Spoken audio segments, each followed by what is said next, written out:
Maya loved her morning jogs, the quiet streets, the steady rhythm of her breath, and the calm before the world woke up. Running was her sanctuary, a place where she shed the weight of her daily struggles and reminded herself of her strength. That morning, the sun had just started to rise, painting the sky with soft hues when she turned the corner and noticed a patrol car slowing beside her. The officer inside rolled down his window, his gaze sharp and suspicious. He asked her where she was going, why she was there. His tone was clipped, less like a question, more like an accusation. Maya froze, sweat dripping down her face, not just from the bog, but from the sting of being treated like she didn't belong. She pointed down the street and said quietly, "I live here. I'm just running." But her words seemed to bounce off the badge. The officer leaned out, eyes narrowing, his hand hovering near his belt. A couple of neighbors stepped out to watch, phones in their hands, recording the scene. Maya's heart pounded. She wanted to shrink, disappear, but something inside her refused to bend. She looked the officer in the eye and asked calmly, "Have I broken any law?"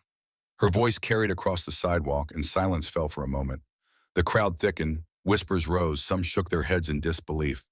Others murmured about how often they'd seen moments like this. Yet before the tension could break, another car pulled up, not another patrol, but the police chief himself. He had been driving through and stopped when he saw the scene unfolding. He stepped out, his face grave as he took in the image of one of his officers grilling a woman mid-jog with no cause. The chief's voice rang firm and sharp, demanding an explanation. The officer stumbled through excuses, words tripping over themselves. The chief's expression hardened. He raised his voice for all to hear. "This is not law enforcement. This is profiling, and it ends here." He turned to his officer and in front of the entire block stripped him of duty on the spot. Gasps rippled through the crowd. The officer's face drained of color, arrogance collapsing into shame as he walked away. His badge gone, his authority vanished.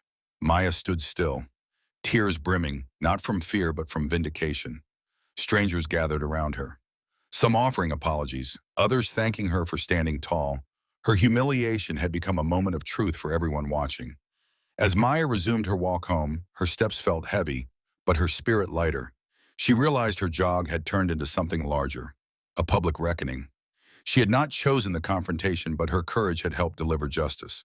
That morning, she learned something powerful.